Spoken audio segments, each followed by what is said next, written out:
Bus. Hello, welcome back to my channel. तर कशा आहात? मजेत आहात ना? तर मजेतच राहा. तर मी आज तुमच्यासोबत मिशो हॉल्स शेअर करणार आहे. तर मिशोवरनं मी छान छान किचनसाठी डेकोर वस्तू मागवलेल्या आहेत आणि तर तुमच्यासोबत शेअर करावं म्हटलं. तर हे एक प्रॉडक्ट्स आहे. यामध्ये आपण जे वरती रॅक लावतो ना, वॉलला जी रॅक लावतो ना, ती ही मागवलेली आहे. तर ही अशा पद्धतीने आलेली आहे. तुम्ही बघू शकता. बाजूला स्क्रीनवरती मी मेन्शन करणारच आहे की कशा पद्धतीने आलेली आहे. आणि बघा, अशा पद्धतीने ही एक रॅक आहेत. अगदी सुंदर अशी रॅक आलेली आहेत आणि यामध्ये मी कप वगैरे लटकवू शकते किंवा इथे डेकोरेशन वगैरे किंवा काही सजावट वगैरे करू शकते. किचन मध्ये अगदी बजेट फ्रेंडली अशा या ऑर्गनाइज आहेत. आणि हे ऑर्गनायझर मला फक्त 130 रुपये का 120 रुपयात आलेलं आहे. याची लिंक मी डिस्क्रिप्शन मध्ये देऊनच टाकेल. त्यानंतर पुढचं जे प्रॉडक्ट्स आहे ना, हे अगदी मस्त माझं फेवरेट आहे आणि हे भरपूर मी किचनच्या जे व्हिडिओ बघत असते त्यामध्ये मी हे बघितलं होतं. तर हे सुद्धा 250 रुपयाचं मी मागवलेलं आहे आणि अगदी सुंदर असं हे ना प्लांट आहेत. तर हे नकली आहेत आणि एकदम सुंदर असं दिसायला दिसतं आणि हे किचन मध्ये मी यामध्येच डेकोर करणार आहेत. तर मी किचनचा जो मेकओव्हरचा जो टूर घेऊनच येणार आहे मेकओव्हरचा. तर किचन हॉल बघायला नक्कीच विसरू नका. आणि अगदी सुंदर असं हे प्लांट आहेत. तर याची सुद्धा व्हिडिओ मी तुम्हाला बाजूला स्क्रीनवर देतच आहे. तर नक्कीच बघा आणि याची सुद्धा डिस्क्रिप्शन मध्ये लिंक देऊनच टाकेल की किती रुपयामध्ये मी मिशोवरून घेतलेलं आहे. तर मिशोवरती इतकं स्वस्त स्वस्त अशा ऑफर चालू असतात. तर नक्कीच तुम्ही बाय करू शकतात. आणि हा जो प्लांट आहे ना, तर हा भरपूर क्वालिटीमध्ये आहे. जसं की हा मी 250 रुपयाला घेतला होता. तुम्हाला 180 रुपयापर्यंत पण मिळेल आणि भरपूर व्हरायटी आहे त्याच्यामध्ये. पण मी हा 250 रुपयाला घेतला होता. तर किचन मध्ये लावल्यावरती तुम्हाला नंतर दाखवेलच मी. त्यानंतर पुढचं जे असं आहेत ना की हे माझं रॅक आहेत. किचन मध्ये मी जे ठेवत असते किचन ओट्यावरती जे पसारा होऊन जातो ना, त्यासाठी ही रॅक मागवलेली आहे. आणि यामध्ये मी माझं जो काही ऑर्गनाइज करू शकते मी किचन मध्ये, जसं की माझं मिठाची म्हणा, तेलाची बरणी म्हणा, यामध्ये मी ठेवू शकते. आणि अजून काही मी किचनच्या ज्या वस्तू असतात त्या मी यामध्ये ऍडजस्ट करू शकते आणि दिसायला अगदी सुंदर दिसतं हे. तर हा एक स्टँड आहे आणि हा अशा पद्धतीने आहे. मी व्हिडिओ दाखवतच आहे बाजूला तुम्हाला.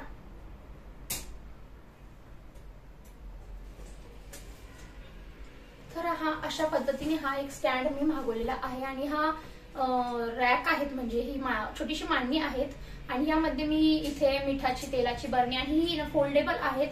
अगदी म्हणजे अगदी खूप म्हणजे भारी क्वालिटी आहे याची. आणि फोल्डिंग वाली असल्यामुळे मी कधी कुठेही कॅरी करू शकते. आणि दुसरीकडे जरी शिफ्टिंग केली तर एकदम इझिली ही रॅक फोल्ड होऊ शकते. अशा पद्धतीने ही फोल्ड करता येते आणि अगदी दिसायला सुद्धा इतकी छान दिसते ना. आणि ही सुद्धा मी जेव्हा किचन मध्ये डेकोर करणार आहे त्यावेळेस मी तुम्हाला दाखवेलच. रॅक मी मागवली आहे. कशी वाटली मला कमेंट मध्ये नक्कीच सांगा. आता किचनचा जो मेकओव्हरचा टूर घेऊनच येईल त्यामध्ये तुम्हाला सगळं दिसणारच आहेत. मी काही DIY सुद्धा बनवलेलं आहेत किचन मध्ये, ते सुद्धा ऑर्गनाइज करेल आणि तुमच्यापर्यंत पोहोचवण्याचा नक्कीच प्रयत्न करेल. आय होप तुम्हाला आवडल्या असतील तर नक्कीच एक लाईक करा. आणि तुम्हाला कशा वाटल्या त्याच्याबद्दल सुद्धा मला कमेंट करा. मी तुम्हाला कमेंट मध्ये याची लिंक देऊनच टाकेल.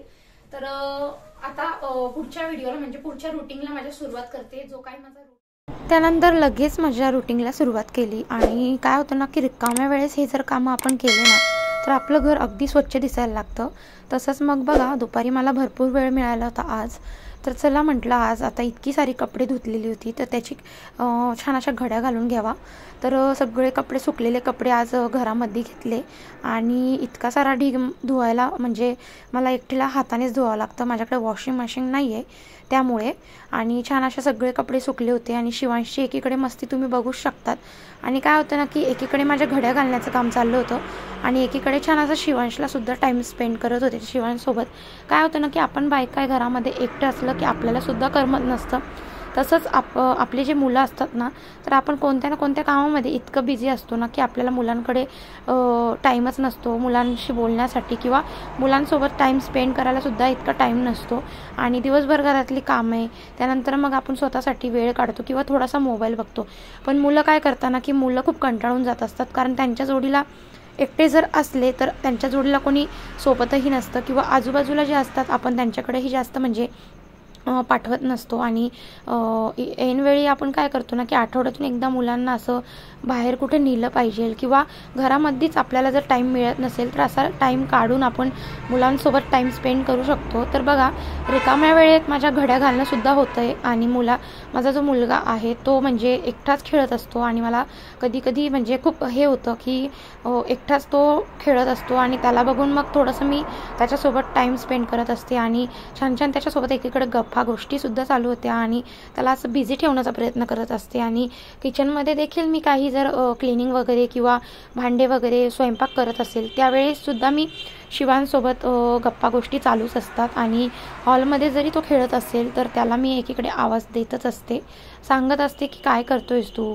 काय करतोयस, काय खेळतोयस, असं मी गप्पा मारत असते. कारण मुलाला असं नको वाटायला की आपण एकटेच आहोत, आपल्या जोडीला कोणी नाही आहे. आणि मुलांना कधीही आपण असा टाईम दिला पाहिजे, कारण त्याने काय होतं ना की आपल्या मुलांचं जे ग्रोथ असते, जी लहान मुलं असतात ना त्यांना असं म्हणजे टाईम स्पेंड केला पाहिजे. मुलांना जर असं एकटं वगैरे सोडलं ना तर काय होतं ना की मुलांच्या डोक्यामध्ये सतत असं एकटं वाटायला लागतं, विचार देखील येत असतात आणि मुलांना सतत बिझी ठेवणं खूप महत्त्वाचं असतं. आणि हेच ते वय असतं की 1 ते 5 वर्षापर्यंत जे मुलं असतात ना त्यांना त्यांच्यासोबत टाईम स्पेंड केला पाहिजे आणि त्यांच्यासोबत गप्पा गोष्टी, त्यांच्यासोबत स्कूलमध्ये काय झालं आहे, आज स्कूलमध्ये काय शिकवलं किंवा स्कूलमध्ये काय नवीन केलं तू, ते सुद्धा विचारलं ना तर मुलं आपल्याला देखील सांगतात. आणि सगळं स्कूलमध्ये जे काही घडलं आहे ते सुद्धा आपल्याला सगळं येऊन डिटेलमध्ये सांगतात. आपण मुलांसोबत जर नेहमीच अशा गप्पा गोष्टी केल्या ना तर मुलं आपल्यासोबत इतके अटॅच होतात ना की आपल्याला काही अडचणी किंवा काही प्रॉब्लेम्स असतात ना ते सुद्धा आपल्यासोबत शेअर करतात. दाखव केवढा आहे तुझं डोरेमॉन, हाईट दाखव त्याची, तुझ्या बाजूला उभं कर त्याला. बापरे, तुझ्या हाईटचा फ्रेंड आहे तुझा पॅन्डा आहे. कोण आहे? जा त्याला घेऊन. अरे बापरे, फ्रेंड आहे तुझा?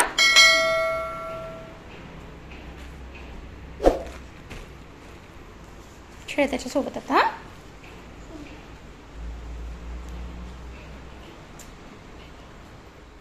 तर त्याचा जो पॅन्डा आहेत ना तर मी म्हणजे पॅक करून ठेवलेला असतो, कारण धुतलेला असतो त्यामुळे खेळत नाही. पण थोडा वेळ त्याला मूड वगैरे होत असतो तर त्याला मी पॅन्डा वगैरे काढून दिला. त्याचा मूड होता आज खेळायचा, तर मला सांगत होता की माझा पॅन्डा किंवा माझा जो डोरेमॉन आहेत मला सगळ्यांना दाखवायचा आहेत आणि गप्पा माझा डोरेमॉन मी सोबत काय खेळतो किंवा काय करणार आहेत मला तुम्हाला सगळ्यांना दाखवायचं आहेत असं मला सांगत होता. तर मुलं आपलं बघूनच शिकत असतात, तर त्यामुळे आपण कसं आहे ना की मुलांना आपण चांगलं शिकवायचं. त्यानंतर बघा किचनमध्ये आले, किचनमध्ये जे संध्याकाळची मग लगेच दुपारची जी भांडी होती किचनमध्ये जमा झालेली किंवा घरामध्ये तर लावायला थोडं टाइम क्लिनिंग करायचं होतं. आता मी